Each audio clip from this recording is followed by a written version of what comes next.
Hello.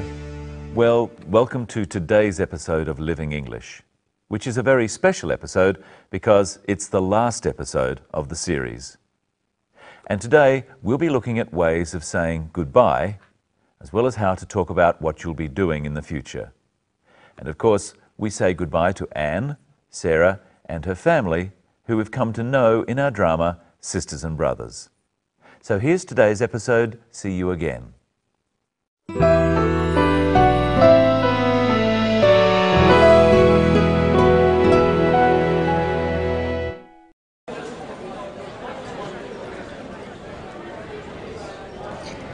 Well, I guess this is it. Sarah, thank you so much for all your help and for your kindness. Please, don't mention it. Well, thank you for trusting me to be your business partner. And my friend. I'll be thinking of you all the time. I wanted to thank you too, Sarah, for being so kind to my sister and looking after her so well. I'll be thinking of you too. Thank you. Oh, it was great to meet you. And you too, Rose. I hope everything goes well in Singapore. I'm looking forward to meeting David's parents. I hope they like me. I'm sure they will. I'll be expecting a postcard from you, Anne, so you better send me one. And I'll be waiting for a postcard too. I'll be counting the days until you come to Singapore. Attention please, this is the final call for Singapore Airlines flight SQ452 direct to Singapore. Could all passengers for this flight go immediately to gate lounge 3? Goodbye. See you soon. Goodbye. See you soon. Oh, goodbye, Rose. Good luck. And you too, David. Bye. See ya. Bye. Wait! I found him! I found a brother! Well, another one.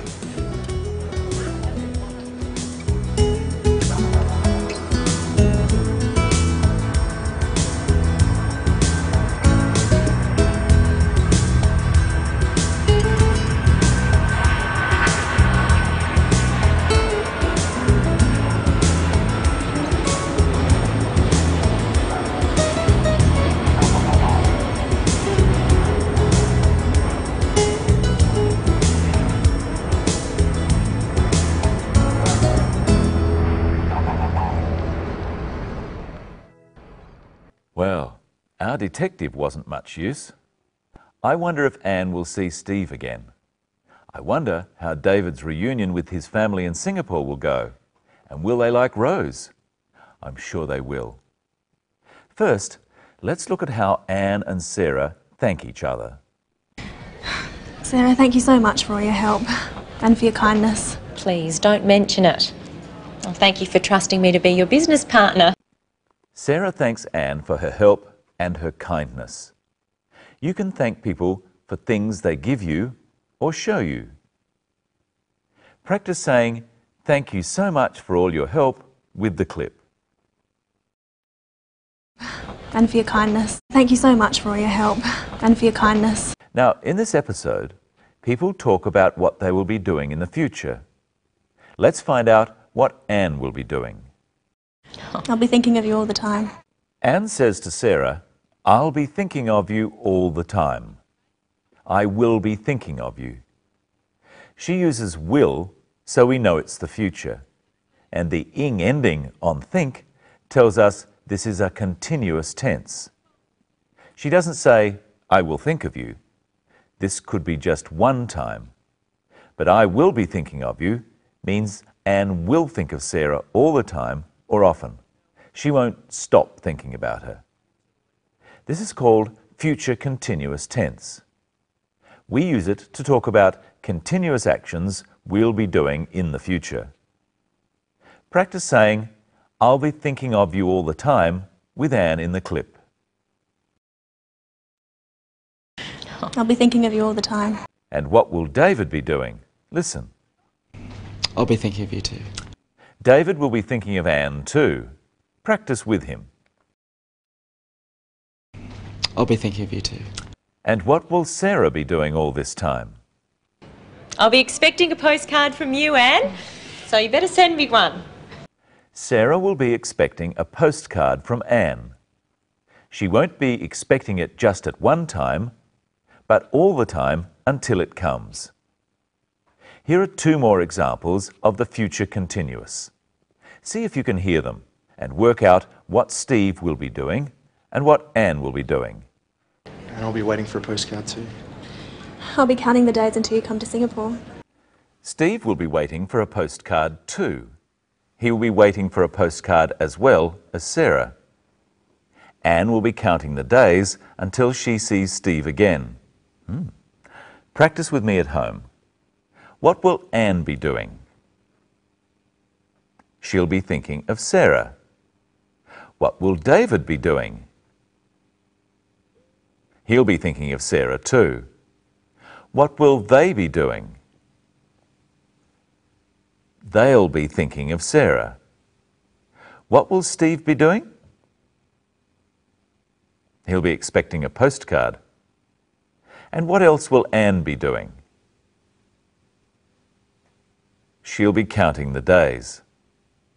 When Anne says she'll be counting the days, she means she'll be waiting impatiently because she really wants Steve to come to Singapore. I wonder why. Hello, Michelle. Hello, Brenton. Hello, everyone. Well, you look pretty loaded up. What have you got there? Well, today is a day for goodbyes, and our episode is all about the airport.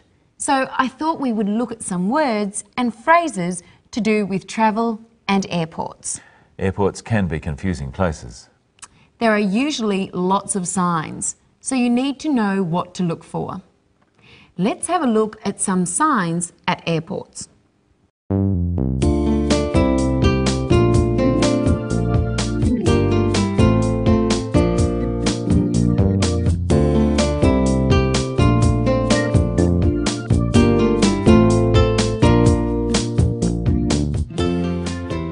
It is confusing, isn't it? But luckily, the words we use are the same all over the world. So, Brenton, if you arrive at the airport, where do you go? Well, you have to check in. But first, you might have a choice between the domestic terminal and the international terminal. Right. A terminal is a place where transport leaves from and arrives. We can also talk about a bus terminal. Where does Anne leave from? Well, she leaves from the international terminal because she is going to another country.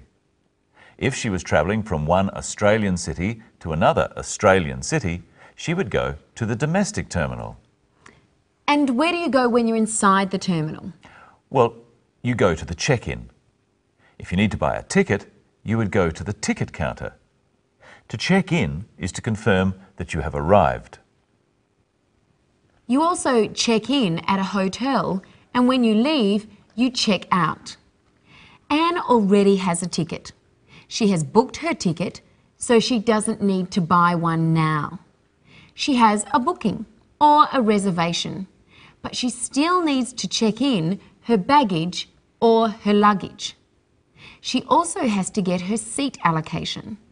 This is a ticket telling her which seat on the plane she has. But she also needs to know some other things. What does she need to know? Well, she needs to know what time the plane is leaving and where she has to go to catch it. How can she find that out? Well, the airline official will tell her.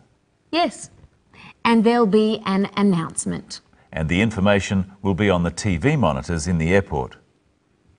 Let's practice the language for this. So I have my ticket and I have my luggage. Put your bags on the scales, please. Now, where are you going? I'm going to Hong Kong. Let me check your ticket.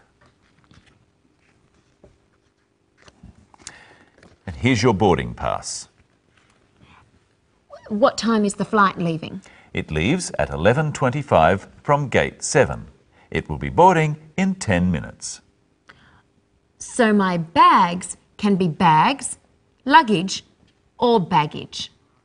My boarding pass tells me which seat to sit on in the plane. My plane is called my flight.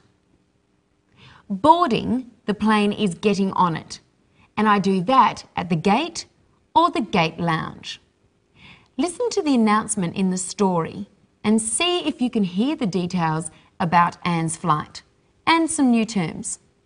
Attention please, this is the final call for Singapore Airlines flight SQ452 direct to Singapore. Could all passengers for this flight go immediately to gate lounge 3? What did we find out about Anne's flight? The flight number, the destination, the number of the gate it is boarding from, and what time Anne has to board. Listen again. Attention please, this is the final call for Singapore Airlines flight SQ452 direct to Singapore. Could all passengers for this flight go immediately to gate lounge 3? So the flight number is SQ452. It's some letters and some numbers.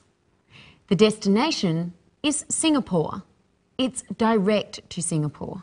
So it isn't stopping anywhere else. There are no stopovers. And it's departing or leaving from gate lounge 3. Or sometimes we could just say gate 3. And when is it leaving? Immediately, straight away. Anne had better hurry. Yes, but first she has to finish saying goodbye. Let's look at how Anne and her friends say goodbye. Goodbye. See you soon. Goodbye. Goodbye. See you soon. Oh, goodbye, Rose. Good luck. And you too, David. Bye. See ya. Well, I guess they say goodbye. That seems to be the word. It depends a bit on how formal the occasion is and how long the person is going for. Anne is going for a long time, so they say goodbye. But if she was going for a short time, they might say bye or bye-bye or even ta-da. What's another way of saying goodbye? Goodbye. See you soon. Steve says, see you again soon. It's a way of saying that you will see that person again. It's not goodbye forever. You can say, see you again, or see you soon, or see you later, or just see you. Or you can say, see you at a specific time. Practice at home with me. Tomorrow. See you tomorrow. Next week. See you next week. In a little while. See you in a little while. At 3 o'clock. See you at 3 o'clock. Sarah also said good luck. You might say good luck to someone who is going to do something difficult. And we've got something difficult to do, Michelle. Yes. Now we have to say goodbye.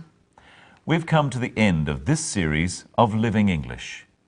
We hope you've enjoyed watching and that you have learned some English language. And I hope you will be able to keep practicing your English and that you will find it useful and fun. Thank you for watching. We've certainly enjoyed presenting the program.